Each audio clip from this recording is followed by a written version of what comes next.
করা হয় সেটাই আমি আজকে শেয়ার করব আপনাদের মধ্যে।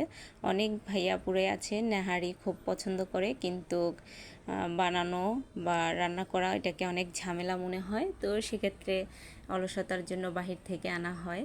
তো বাসায় কিভাবে নেহারি রান্না হয় সেটাই আমি দেখাচ্ছি। আসসালামু আলাইকুম, সবাই কেমন আছেন? আশা করি ভালো আছেন।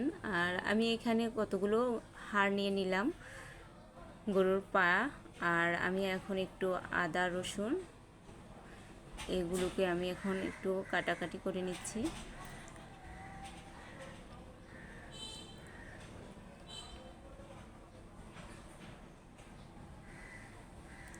আসলে নাহারি রান্না করা যতটা কঠিন আমরা ভাবি, আসলে তা না।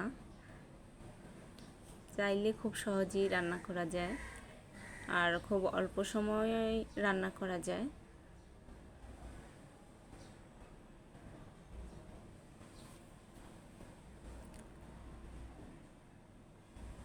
তো আমি এখানে পেঁয়াজগুলোকে কেটে নিচ্ছি।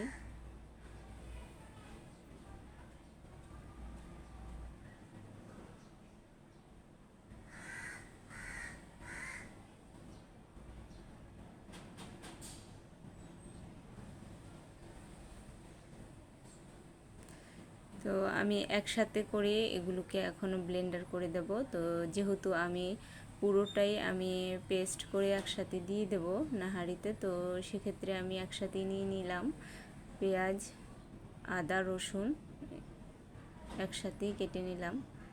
তো আমি এখন এগুলোকে পেস্ট করব।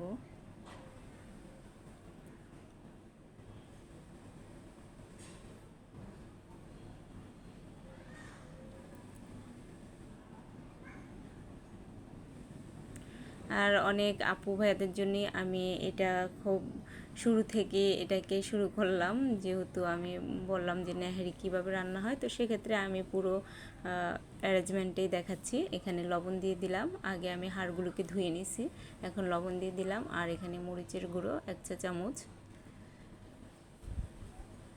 বেশি একটা পরিমাণে মরিচ লাগে না। হলুদের গুঁড়ো 1 চা চামচ, আর এখানে ধনিয়ার গুঁড়ো,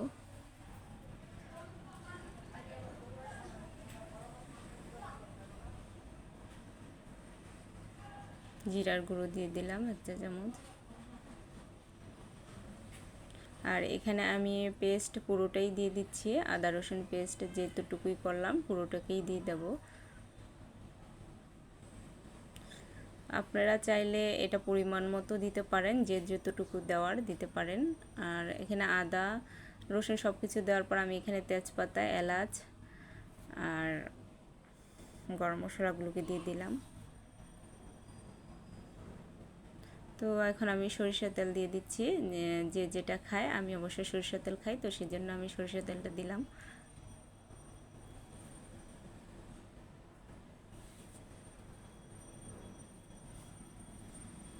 তো আমি এখন এগুলোকে ভালোভাবে মাখিয়ে নেব।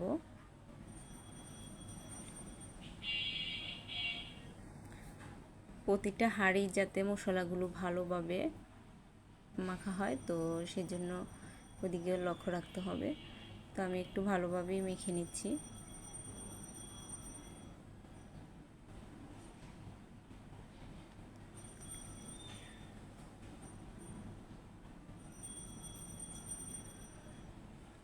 আর অবশ্যই মাখানোর সময় পানিটা যাতে না দেওয়া হয় সেদিকে লক্ষ্য রাখতে হবে। তো আমি পানি ছাড়িয়ে আগে এগুলোকে ভালোভাবে মাখিয়ে নিচ্ছি।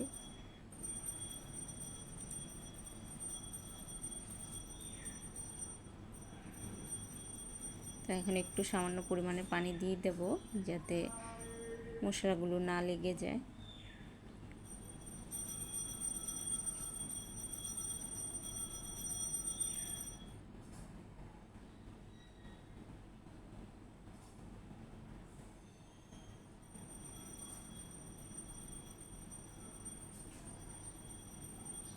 তো আমি চারিদিক দিয়ে একটু হাড়গুলোকে ভালোভাবে দিয়ে দিলাম, যাতে আগুনের তাপটা সবগুলোতেই ভালোভাবে লাগে। এখন একটু ঢেকে দিলাম, আর চুলার আঁচটা একটু বাড়িয়েও দেব। কিছুক্ষণ এভাবে থাকলে এটা খুব ভালোভাবে সিদ্ধ হবে।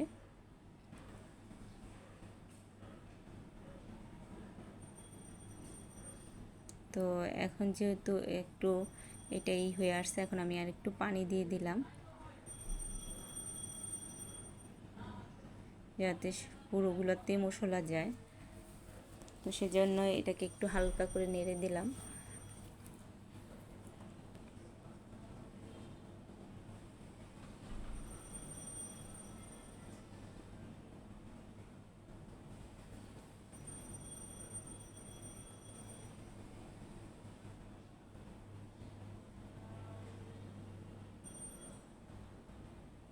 তো আমি এখানে সাতকরা রেখেছি, এটা হয়তো অনেকে চিনে গেছেন বা অনেকে চিনেন না।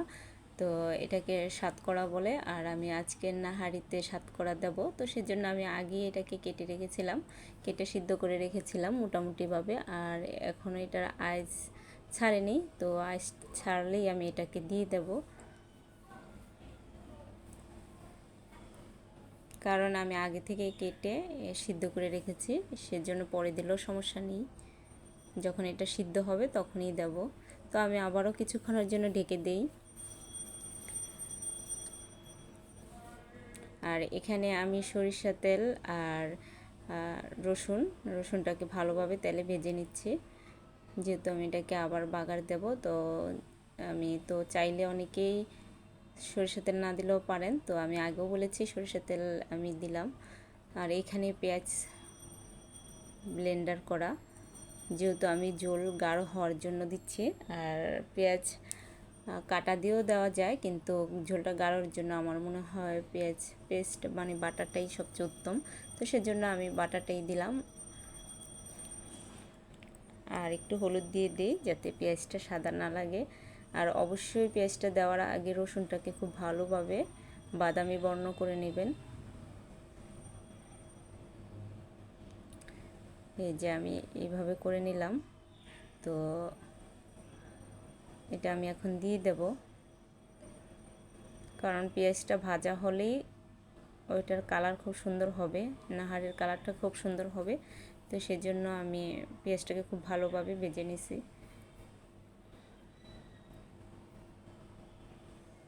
অটোমেটিক সুন্দর একটা কালার চলে আসছে।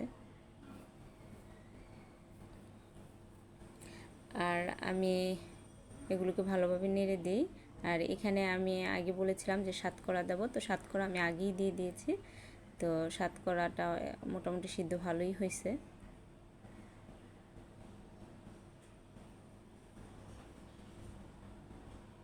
তো সবাই যারা যারা আমার ভিডিওটা দেখতেছেন লাইক কমেন্ট শেয়ার করে দিবেন, আর অবশ্যই সাবস্ক্রাইব করতে ভুলবেন না।